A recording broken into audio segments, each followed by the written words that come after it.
Welcome to the DevReady Podcast, where we're helping non-techs build better tech.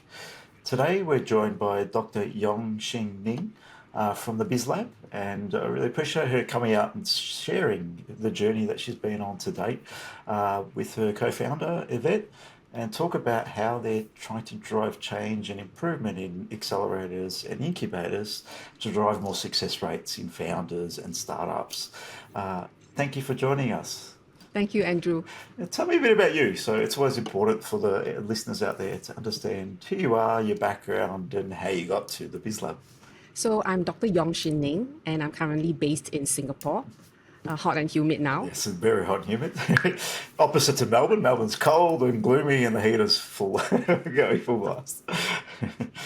So I started my career as a tax accountant in Arthur Andersen many years ago. And then after 3 years, I decided to have a career change. And then I went to UNSW to do a master's degree in organizational behavior. And then I came back and spent 15 years in Accenture, Singapore, where I focused on managing large-scale IT transformation, specifically in the area of change management. And after 15 years, I decided to take a career break where I did PhD in Singapore Management University. And after that, I started teaching in a couple of universities in Singapore. And the area of that I teach is in entrepreneurship, innovation to startups as well as business owners. At that time, I also became a business owner myself.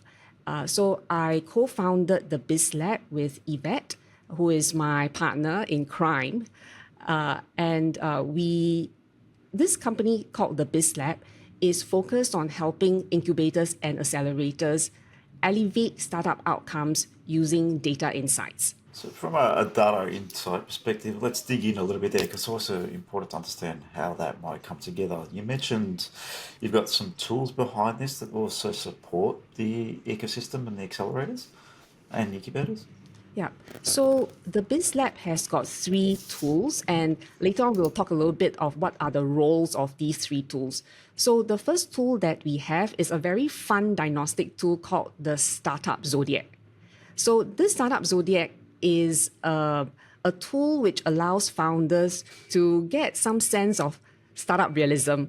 So basically it helps founders to assess the alignment between their business model potential and their growth aspiration. So I mean, a very scalable, fast tech kind of business, the growth trajectory will be then different from, say, an F&B or a coaching kind of business. So it's to give founders a kind of reality check. And in addition, we also check whether they have the cash flow awareness to carry through their vision of the business model. So that's our first tool.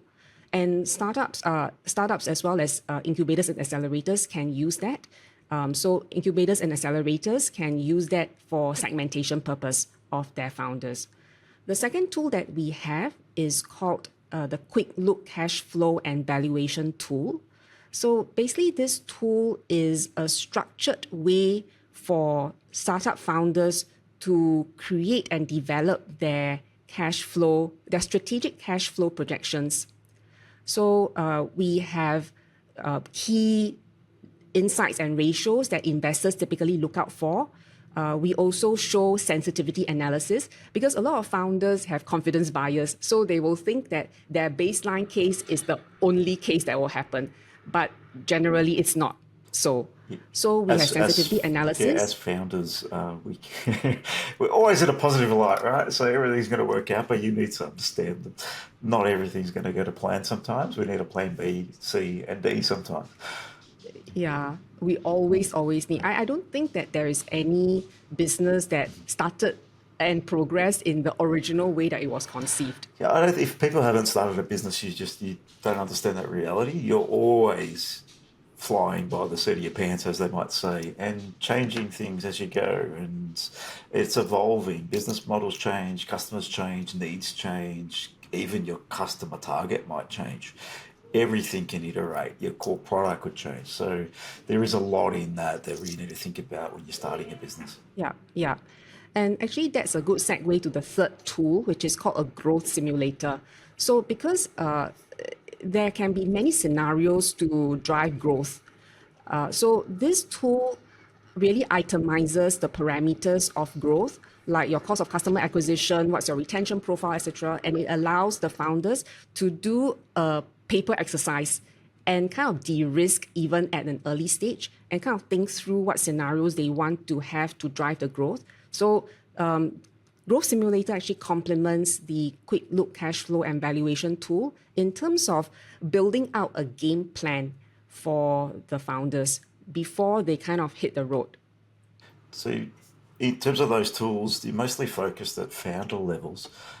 What's the intent? So, how do we support accelerators and incubators with this? Obviously, the businesses need to be assessed and go through those tools and understand themselves a little bit better, how they might position, understand cash flow, understand their dynamics in their business, because every business is different, right? So, how does that lean into the startup ecosystem to support accelerators and incubators? Hey, thanks, Andrew. That's a great question.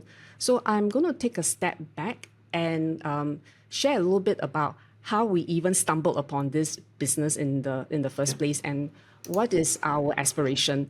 And then I'll talk about how these tools and data actually supports incubators and accelerators. So when we worked with startups who belong to incubators and accelerators, we asked the question of, are incubators and accelerators actually measuring the relationship between the activities that they are doing for the startup founders and the success of the startup founders? And after we spoke to a lot of people, Australia, Singapore, and all over the world, and we also dug into a lot of research, we found that there was a gap, that incubators and accelerators are measuring something. They are measuring pitch nights, they are measuring investor lists, they are measuring the size of funds that they raise. But there is no clear correlation to the outcomes, the either the success rate of the founders within the duration of that they are in the establishment or thereafter. So we thought about it, and we realized that actually there are actually two parts of the puzzle. What the incubators and accelerators are kind of measuring are what I call the supply side matrix. So these supply side matrix are the activities that are being applied onto the founders. Potentially, there might even be lead generation for the incubator, especially the pitch nights, etc. They're really lead funnels, if you think about it that way. Exactly. So there is a purpose to it, but the question is, how does it then eventually lead to the outcome or success of the founders? So we thought that, hey, actually, we may need to work on the absorption of the founders. How can they better absorb the interventions that these incubators and accelerators are giving to them, whether by means of mentoring, coaching, all these activities, exposure to investors, etc. Because in my training as a change management professional, I realized that change happens at the speed of consumption or absorption. So if you don't deal with the absorption, which is the demand side, then you will have a lot of leakage. So there are a lot of activities done, a lot of noise, but the question is, to what extent is it helpful? So we then thought about, hey, how can we help incubators and accelerators really flesh out the absorption of the founders? So there are two things that we found, and I'm then going to link it to how the tools are going to support that. So the first is around segmentation. So I mean, as business owners ourselves, right, we are big on segmenting our customers. Hey, who are the people we should target? What kind of strategy should we go with them? Who we do not want to target, etc.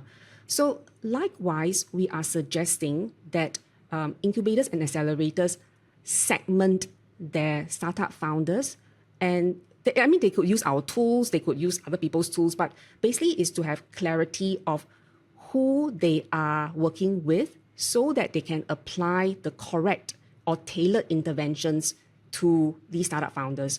So the Startup Zodiac tool I mentioned to you just now is such a tool that they can use either at a screening phase or as the startup founders come through. So it's self-assessment, and incubators and accelerators get the data. It's non-confrontational because it's not other people assessing the founder, but the founder assessing themselves. So with all these data, the incubator and accelerator can better segment the founders. So that's number one. On that, I'm just going to take a pause before I move to number just two. digging into that segmentation in the world of how you might segment a startup. How are you looking at that? Because it could be industry specific, it could be business model specific, it could be by the founder's experience, it could be in many molds there. It could be quite difficult. How do you approach that? Andrew, really thanks for that question. So the answer to that question is really linked to how we set up this diagnostic survey. So as I mentioned just now, Startup Zodiac aims to achieve a purpose, which is to understand how the business model potential of a startup aligns with its growth aspiration, and also whether this founder has the cash flow awareness to carry through that vision. So with the segmentation, this tool is fun because the results is summarized in 7 animals. Okay, so out of 3 categories. I think the Zodiac makes sense. So putting some animals behind it, that's very clever. Yeah. Yeah. So we have transformative animals, which is Gazelle for fast tech, Camel for deep tech, and Emperor Penguin for those who want to grow at all costs, because the female Emperor Penguin will lay an egg and just throw it to the male Emperor Penguin to take care. So we think that's like similar. Then there is another category, which is for incrementally transformative businesses, which is like your F&B, and but there are also people who are more global, which is like Uniqlo, for example. But these are not those extremely transformative or disruptive ideas, but yet they can have a good living. The third category is the cannot make it category. So it will be donkeys who are bleeding cash, and Cockroach, which is just operationally break even but will never be profitable. So with all these attributes that the incubator and accelerator collects about the startup founders, they are able to give them the right kind of intervention. So for example, if this startup self-assess that, hey, I'm actually a fast tech, a highly disruptive, then the kind of intervention, for example, who you connect these people to, the kind of programs that you introduce to these people would be different from if this is like a maybe incrementally transformative kind of startup. Very different, right?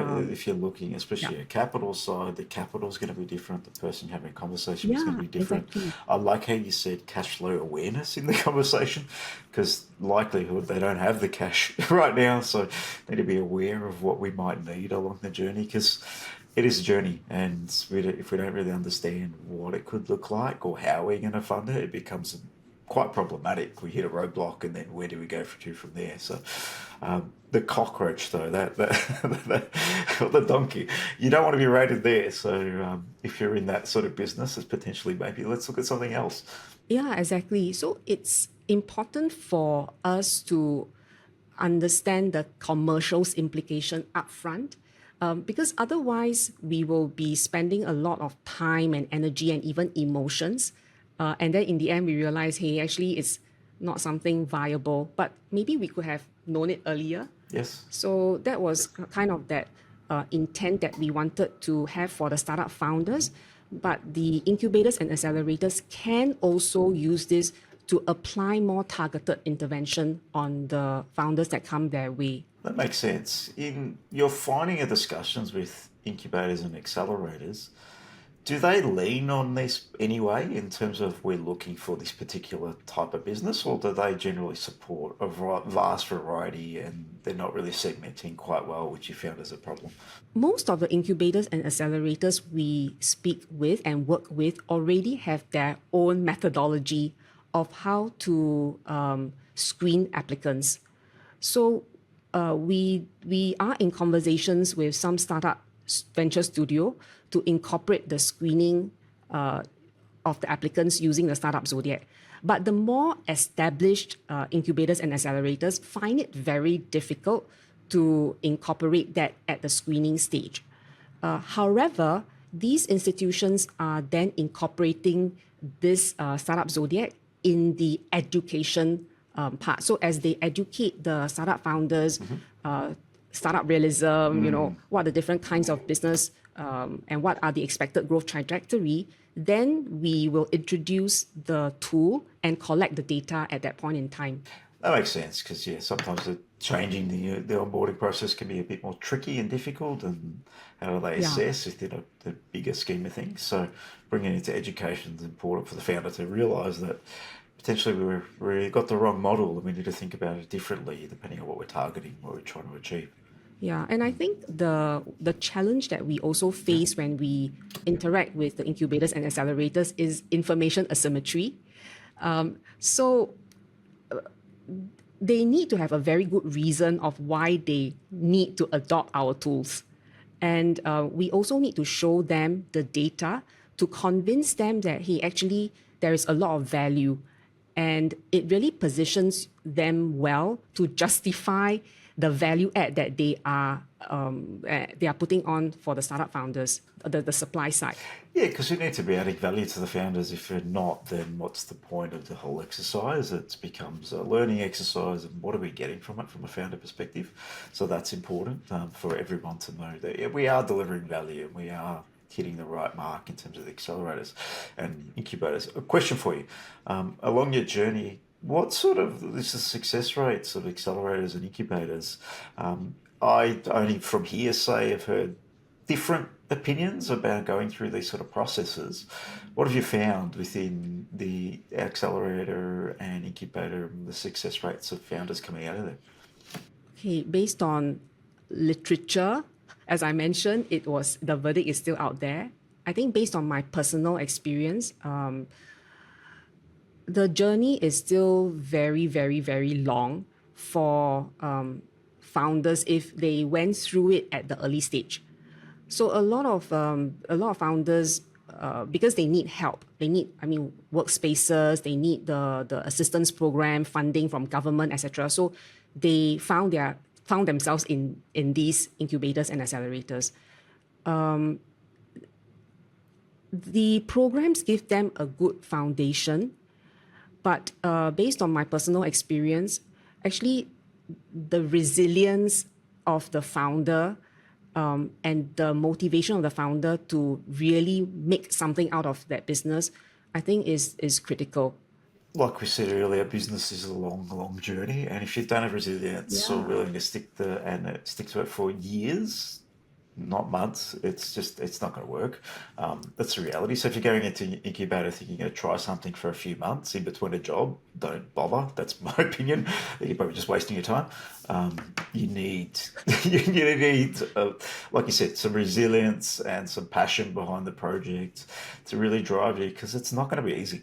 There's going to be times where you don't know how to pay the bills. There's going to be times where you might have to cut team because things aren't working. There's going to be times where you have a success rate and you win a big customer and then things are all chirpy.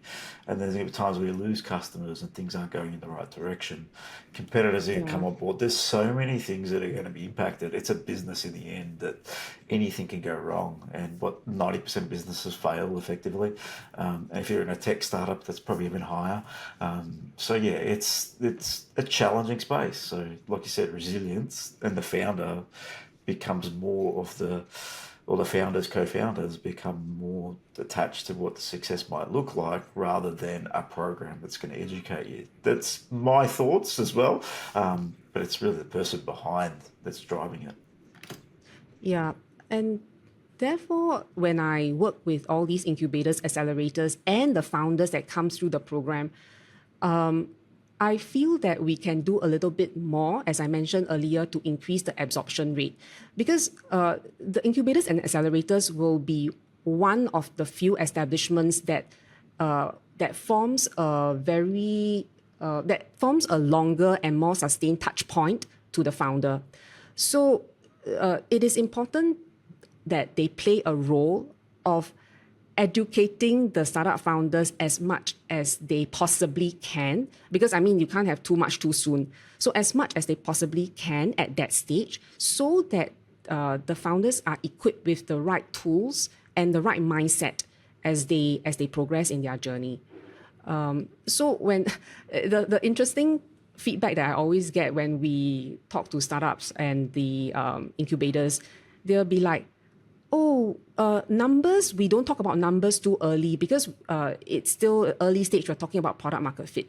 So we always say it's not about your numbers, it's about your game plan, because numbers is just a manifestation of your game plan. So if you don't even have a structure to think about your business assumptions, then it's very risky for you because you are just kind of like poking in the dark, and it can take a long time. The darkness can be for a long time.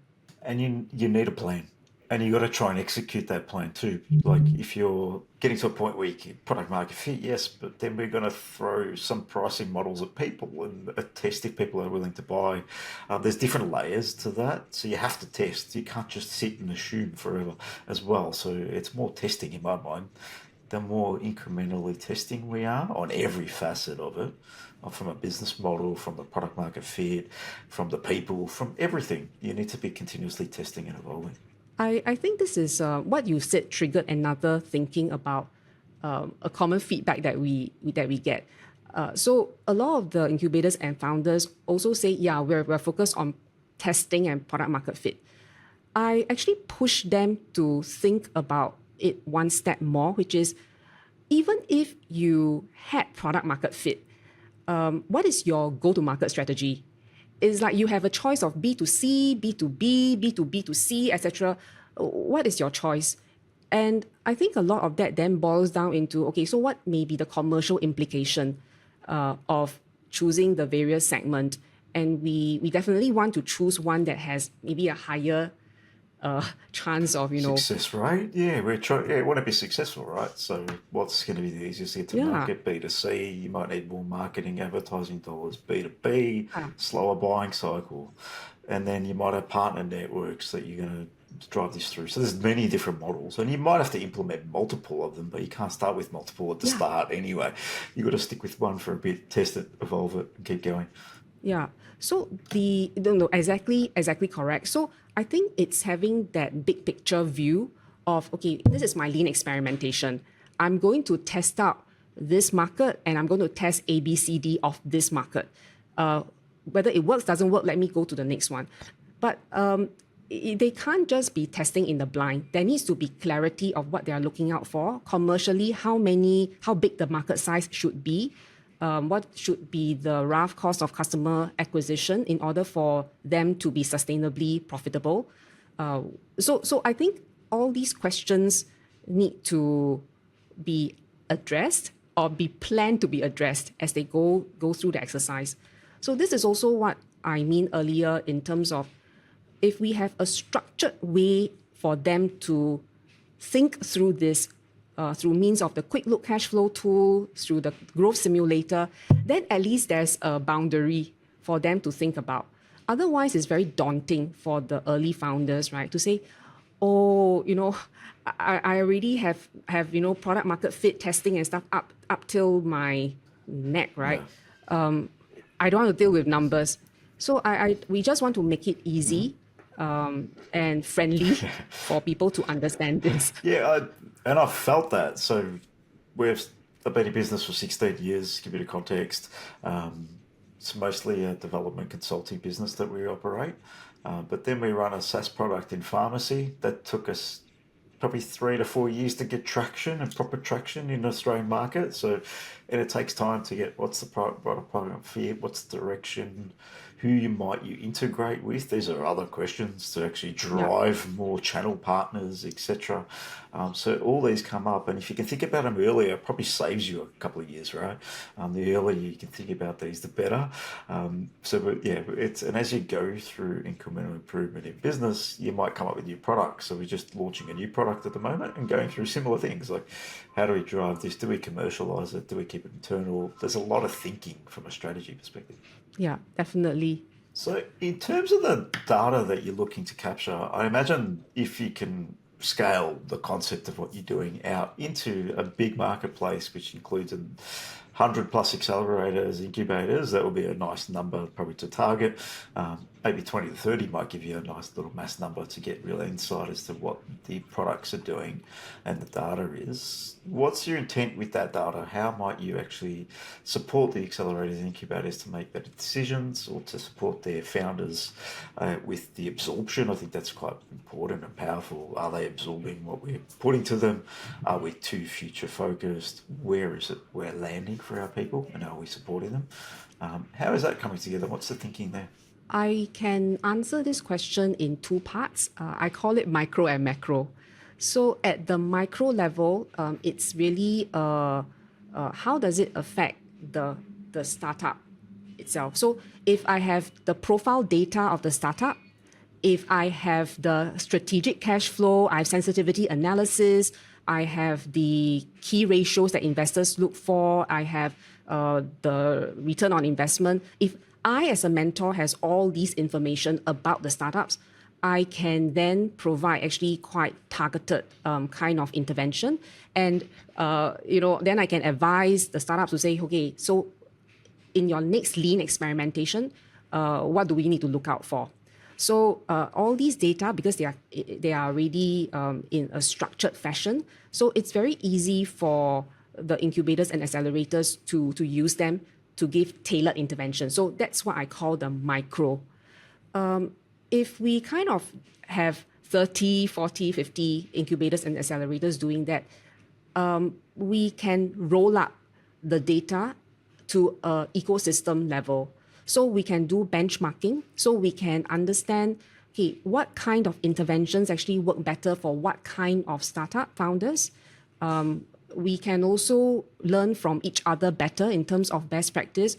Why is this incubator generating better success rates than another one, for example? So that's macro. But there's also a part around the justification of value add. So if we capture the strategic cash flows of all the startup founders that goes through all these incubators and accelerators, we can actually quantify the estimated value add of all these institutions on the economy, right? So because a lot of these incubators and accelerators are either funded by government or they are funded by maybe VCs. They are the VC arms of the... It's important to understand that dynamic. What's the return on investment for the accelerators, incubators, and what are they churning out? Correct. It makes a lot of sense in terms of that data. It's important. Correct. Yeah, because I mean, even if I'm giving, as a government, I'm giving money to the startup ecosystem, where should I place my bets? And why should I be placing my bets? Should I be placing it on this incubator or that? I think now the basis of allocating funding is not based on that level of clarity of, okay, what is your track record in value adding? So that macro piece also has that function of, the government being able to use that to ascertain value add and also where they should be allocating resources, in addition to benchmarking, comparison of best practices, etc. So for you, why do you get up in the morning? I always like to ask this question. What drives you? Because you've got a smile on your face and you've got some passion behind you.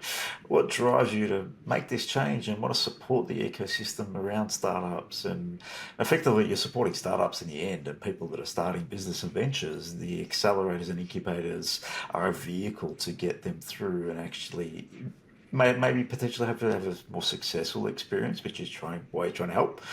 What drives you? To me, I view this as a puzzle, and I just keep thinking, and likewise with Yvette, both of us keep wanting to crack the puzzle. We are not fixated or wedded to the idea that our way is the only way to solve the problem of high startup failure rate and maybe an inefficient allocation of resources. But we really, really, really want to solve the puzzle of how can we enable higher rate of startup success.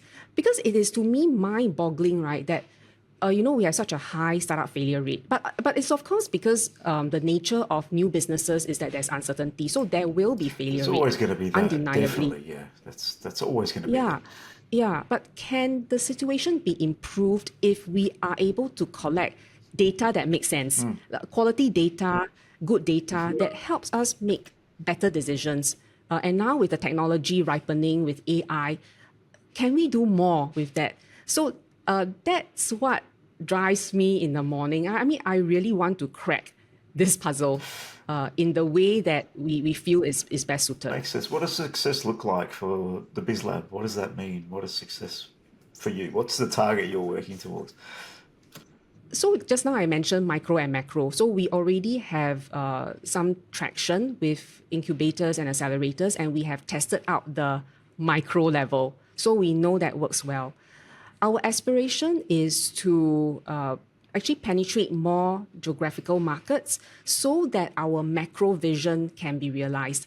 Actually, just as a side note, this entire idea was birthed actually in Gold Coast Innovation Hub.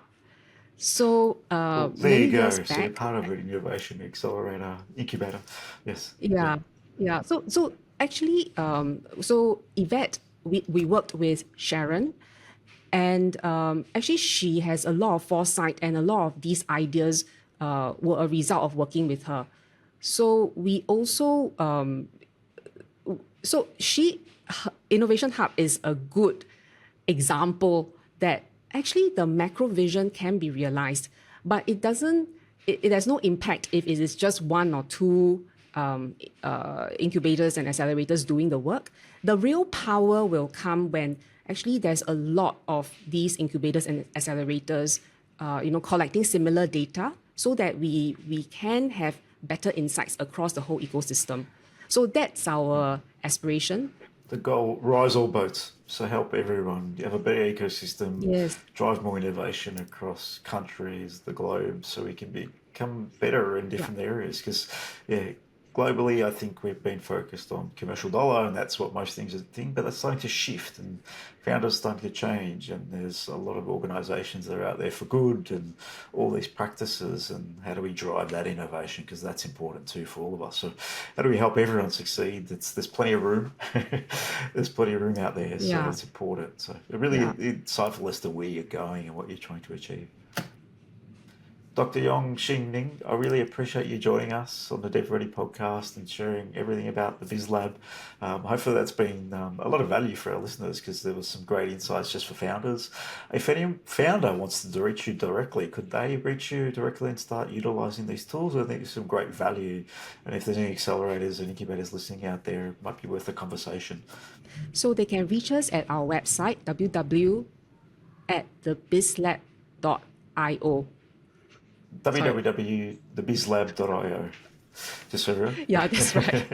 Yeah. Or via email, hello@thebizlab.io. Perfect. No, thank you. I really appreciate you coming on, and I wish you all the best in your journey because it is a journey for everyone. And I hope there's many success in supporting the ecosystem because the DevReady podcast exists to support the ecosystem. And we hope we helped a little bit to get your name out there and support the ecosystem a little bit further. Thank you. Thank you, Andrew. Very much appreciated.